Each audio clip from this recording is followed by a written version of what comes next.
Mga kayati, oo kami nga ay pupuntahan sa camping area. At kung hilig mo rin ba ang camping? Panuorin mo ang buong video na to at talagang matutuwa ka sa mga area na pinupuntahan namin.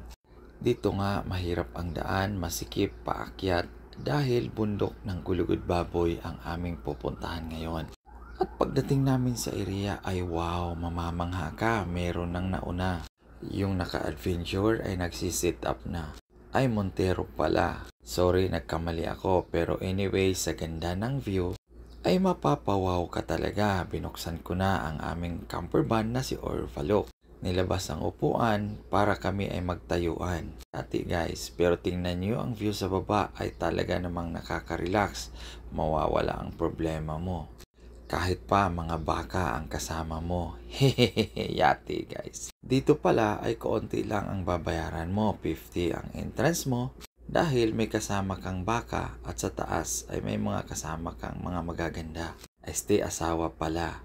Dito nagbaon lang kami ng kaunti at nag-video-video habang pinapanood ang ganda ng mga view. Ang view pala dito ay makikita mo sa baba ang dagat ng Mabini, Batangas. Habang kumakain ng pizza, may dalang Pepsi at kung ano-ano pa. Nanonood ng video at saka ng video-video pa. Ang anak ko nga pala dito ay napakatangkad at mas matangkad pa sa akin kasama ang bunso at sila ay naglalaro.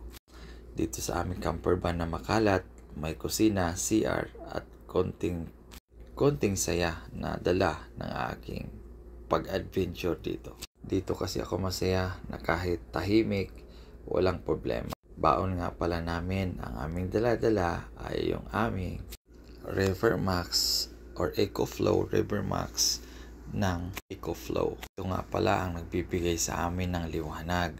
Meron nga pala kami ditong available. Pwede mong i-charge dito sa solar panel at saka i-charge mo sa electricity mo or AC power. Pwede rin sasakyan sa iyong cigarette port. At dito medyo humiga na kami dahil pagod na. O nga pala, pangalawang area na dito na ito sa May Lucena. Dahil linggo nga at ako naman ay may trabaho, sinama ko na ang bahay at ang aking pamilya.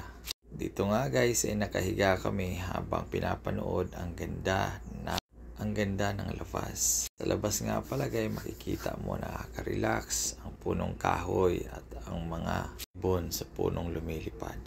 Dito kami ay nagmimerienda dahil nagutom sa kakahiga mga higala. Dito naman kami nagre-relax sa tahimik na area, hindi doon sa crowded at parang palengke ang birada. Dito nga binibiro ko ang aking asawa habang nagluluto ng aming pagkain. Uy, sino ka? Naglalaro dyan sa van na nasa baba. Ako nga pala ay nasa taas dahil may ginagawa. Kami ay nagre-report sa mga oras na yan. Siya naman ay naghahanda ng hapunan. Kumakaway na akala mo'y bisita pero kusinira pala. Yati guys. Ang ulam pala namin dyan guys ay sardinas at okra. Bye! Maraming salamat sa panonood mga kayati. Hanggang sa muli, please like and share. Thank you.